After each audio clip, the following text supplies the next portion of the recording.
Assalamualaikum warahmatullahi wabarakatuh.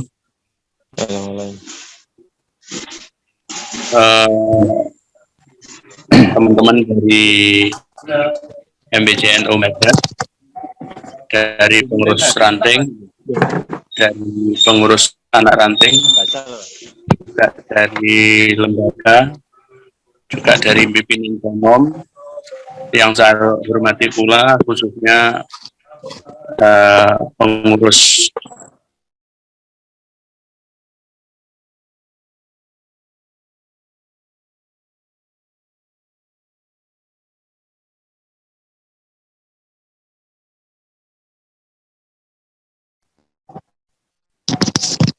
Halo, mic-nya Pak Basar di mute, mic-nya. Halo Pak Basar, mic-nya masih di mute. Halo. Halo, Ya, dengar pun. Masuk. Pun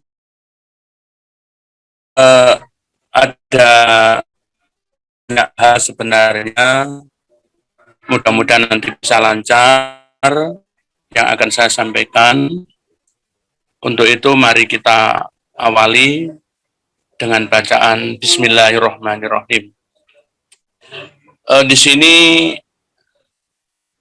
saya akan menyampaikan hasil pertemuan di Muspika Kecamatan Badas sore tadi, yaitu koordinasi setelah video conference bersama Bapak Bagi dan Forkopimda Kabupaten Kediri.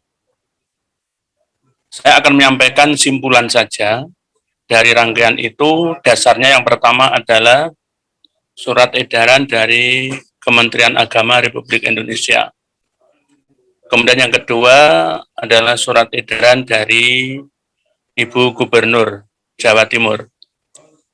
Kemudian yang ketiga, arahan dari Bupati Kediri. Dan yang keempat, hasil koordinasi di Muspika Kecamatan Badas. Tentu saja yang lain-lain adalah bersifat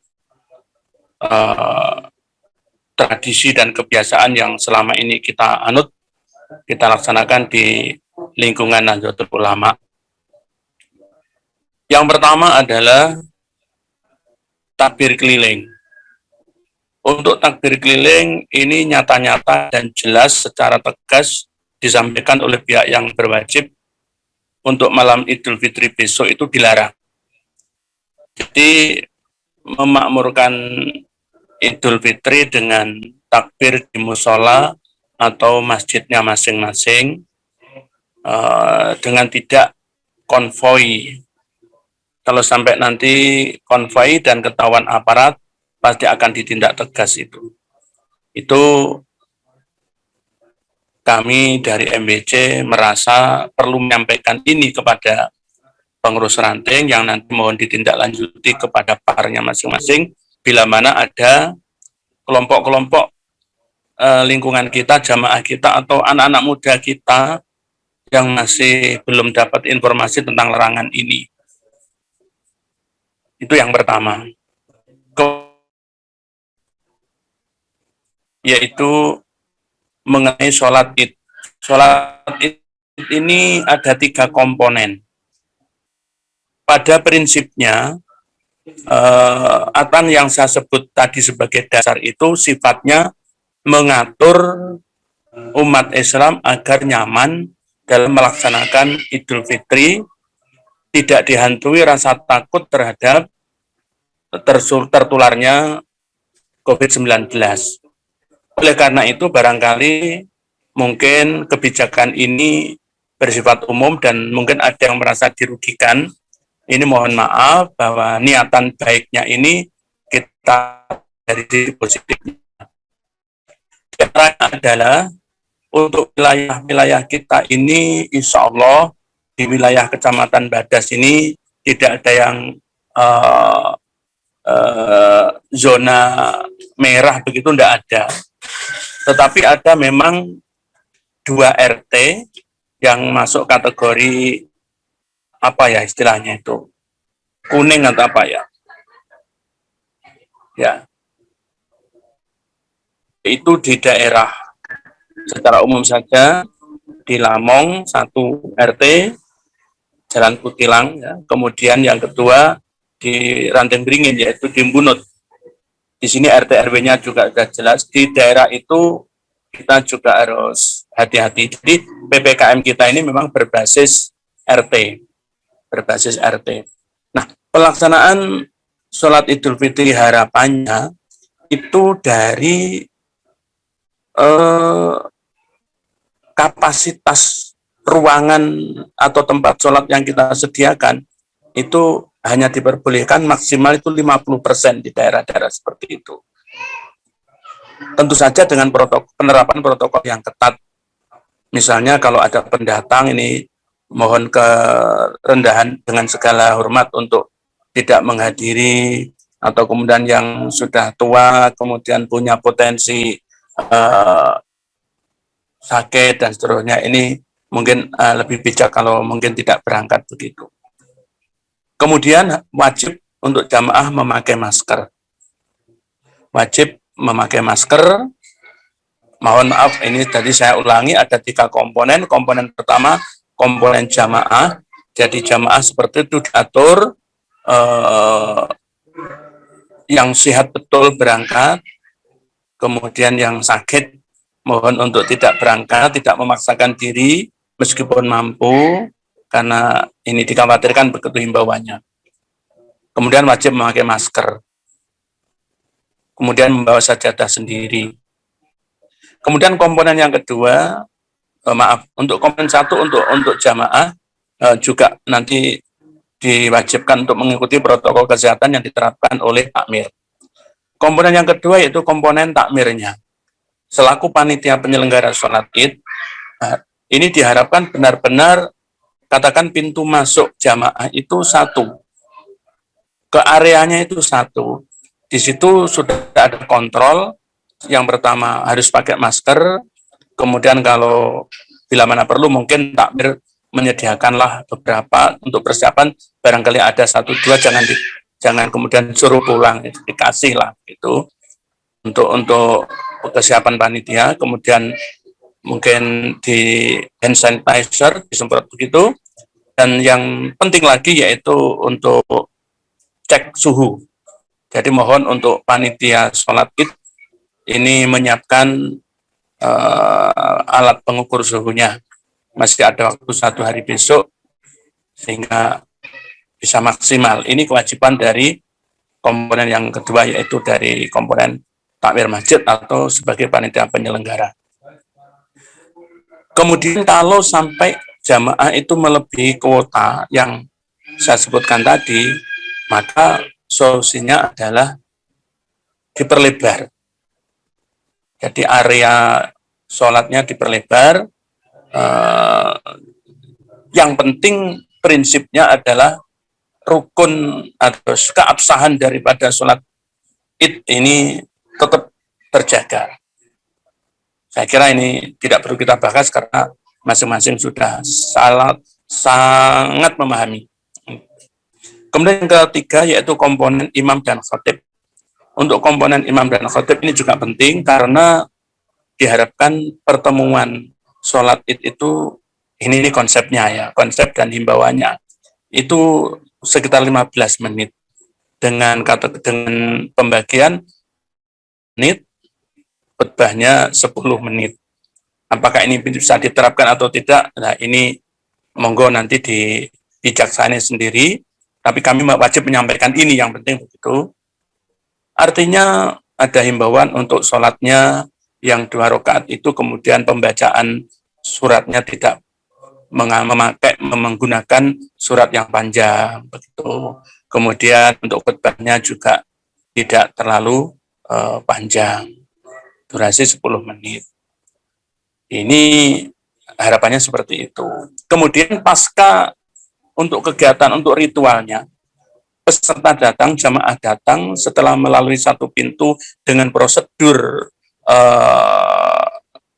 COVID tadi, langsung menempati, panitia ada yang menunjukkan tempatnya, shop dan seterusnya, tanpa kembali ketemunya untuk berjabat tangan tidak perlu. Yang penting mencari tempat persiapan untuk sholat. Begitupun pasca khutbah selesai, maka jamaah terus pulang tanpa berjabat tangan. Sehingga dengan demikian durasi waktu kerumunan ini tidak lama. Bapak-bapak yang saya hormati, saya percaya apa yang saya sampaikan ini jauh dari harapan panjenengan. Nurani saya juga berbicara begitu, namun saya tetap menyampaikan ini agar kita tidak masuk kategori orang-orang yang balelo atau mbangkang begitu. Itu teman saya seperti itu. Jadi kalau pengaturan teknisnya, monggo. Sudah saya sampaikan mulai komponen jamaah, komponen takmir selaku penyelenggara, dan komponen imam dan khotib. Mungkin ada yang memberanikan diri dengan itu, menyampaikan siapa kepada imam atau khotibnya hal-hal seperti itu. Walaupun tidak bisa limit 100% mengikuti ini, paling tidak sebagian besar sudah kita ikuti. Yang namanya tidak ada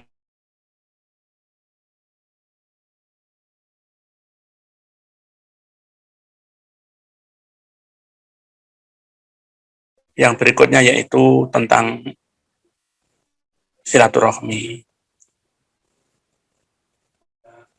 Entah Pak Ubun.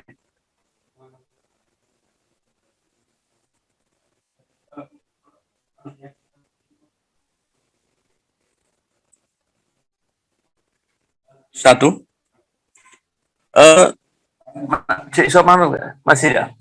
Yang singkat saja yang terakhir tentang silaturahmi, harapannya ini cukup silaturahmi dengan keluarga inti.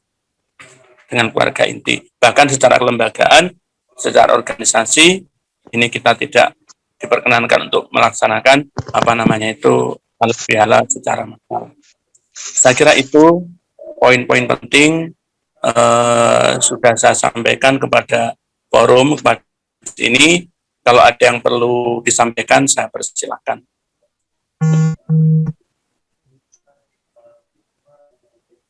Mungkin angkat tangan biar oleh operator, oleh panitia nanti biar dihidupkan mikrofonnya. Monggo kalau ada yang masih belum memahami atau pertanyaan mungkin. Cek. Halo Pak Basar. Silakan Pak. Ini perkiraan ini akan ada sidak atau enggak perkiraan mungkin dari desa atau mungkin dari kecamatan atau mungkin dari Satpol PP, mungkin ada yang keliling? Iya, sudah. Sampun. Hasil pertemuan tadi memang diharapkan begini, mulai hari ini sampai besok itu dilaksanakan pendataan. Jadi kalau NU nanti kita sudah bergerak, silakan untuk takmir dengan Satgas desa. Tapi untuk NU sendiri juga harus ada melalui nanti laporannya kepada Pak Ketua Satgas, yaitu Pak Kiai Slamet. Jadi misalnya Pak Aziz yang Sekoto, ada berapa majelis seluruh Sekoto tempat untuk sholat nanti dilaporkan ke sana. Kemudian insya Allah tadi disampaikan ada petugas-petugas mungkin di tingkat kecamatan atau desa berkoordinasi ke tempat-tempat itu. Jadi sidangnya seperti itu. Dan tadi dari pihak Babinsa, Babin Kamtibmas juga diinstruksikan begitu untuk memantau pelaksanaan ini dengan cara didokumentasi. Kemudian dilaporkan ke kecamatan dilaporkan kepada kabupaten. Memang ada langkah seperti itu Pak Ahmed. Matur suwun tadi belum saya sampaikan. Tadi dengan pihak gugus tugas tingkat desa. Paling tidak komunikasi lah nanti pena FBI petung. Panjenengan sudah paham ini. Ya. Begitu, monggo yang lain. Ini kalau Pak ya, kalau biasanya kan di desa itu kan biasanya orang-orangnya sulit ditata. Kalau sampai tidak memperdulikan apa yang jenengan utarakan tadi gimana? Mungkin apa? Dari Satgas Covid-nya apa dibubarkan sholatnya atau gimana? Itu tadi ditanyakan di kecamatan lain yang menjawab Bupati sendiri itu wilayahnya malaikat itu katanya.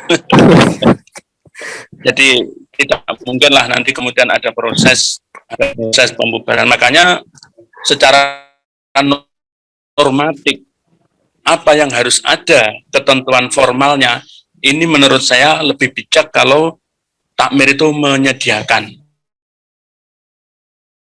Perkara pelaksanaannya kayak sanitizer juga ada, pengaturan jaraknya juga ada, kemudian termogannya juga punya, kemudian pintu masuknya juga satu. Saya pikir sudah sangat pokok awake dhewe nglakoni syarat-syarat ngono.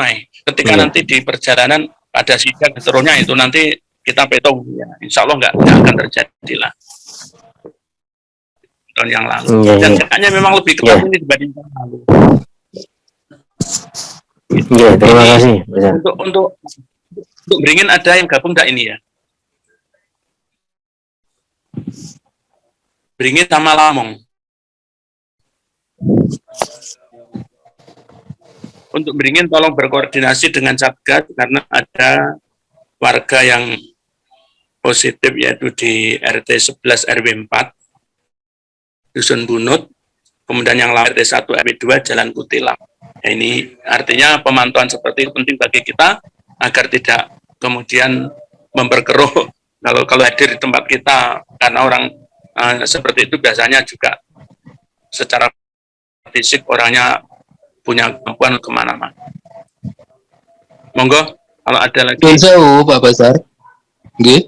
Nyun sewu Pak Basar. Nggih, selamat. Halo? Ya.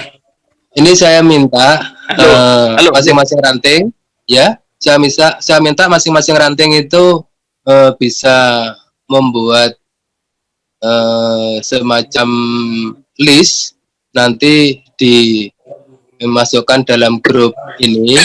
Jadi besok itu masjid atau tempat masjid musola yang siap melaksanakan sholat Id itu mohon di-share di grup ini.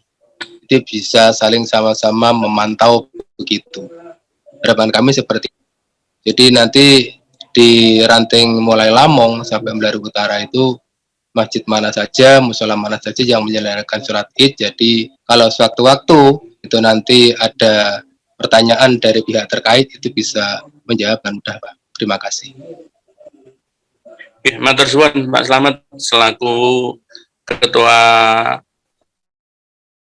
gugus tugas untuk MBC Wadas sudah menyampaikan pandangannya, jadi sudah sama-sama kita dengar. Monggo nanti kita tambah di grup MBC bahwa tiap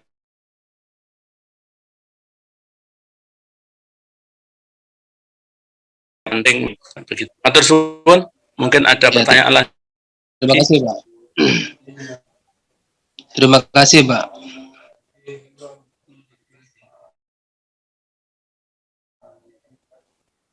Administrator, monggo.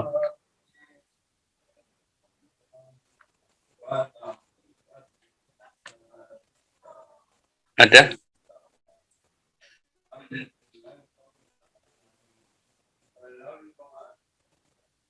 Barangkali ada masukan.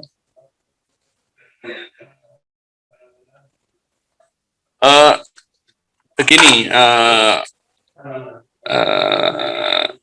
yang perlu saya garis bawahi,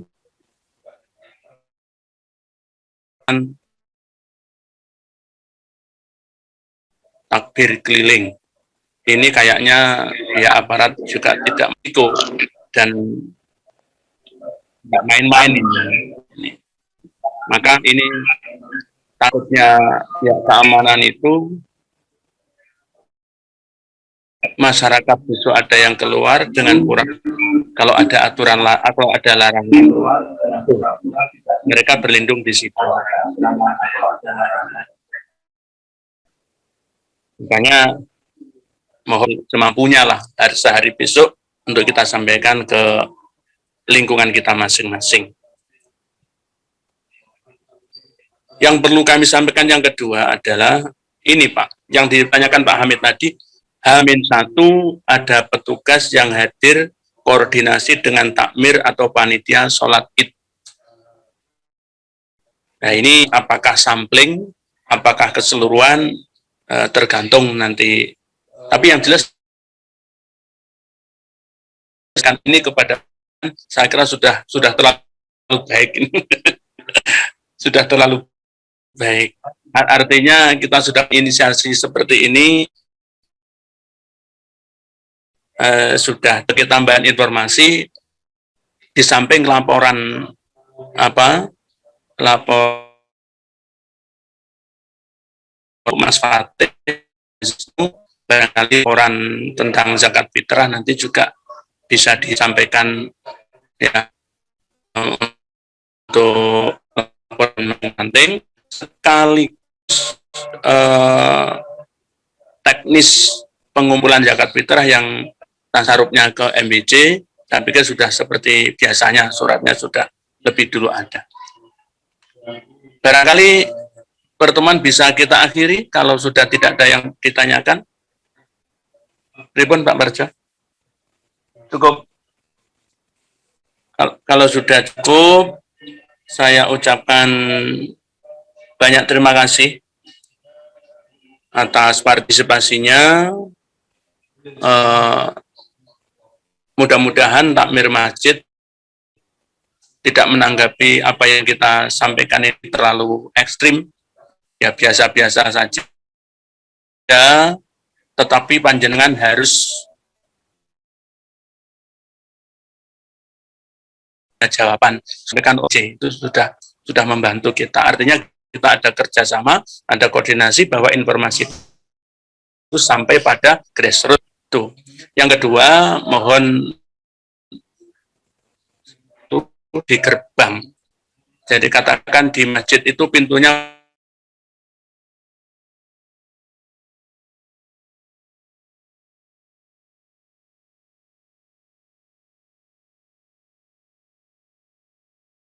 beberapa, mungkin bisa disatukan. Batu ini juga saat khutbah juga pakai masker. Tidak mau pakai masker saat khutbah itu menggunakan,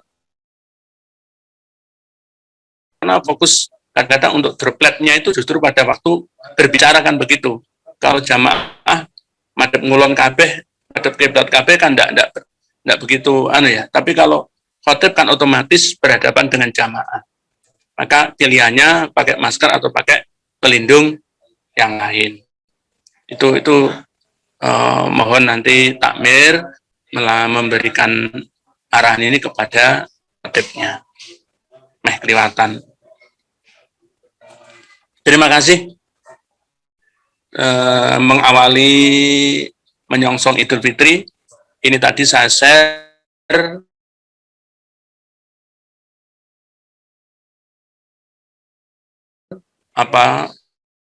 katakan dilihat surat ke PBNU.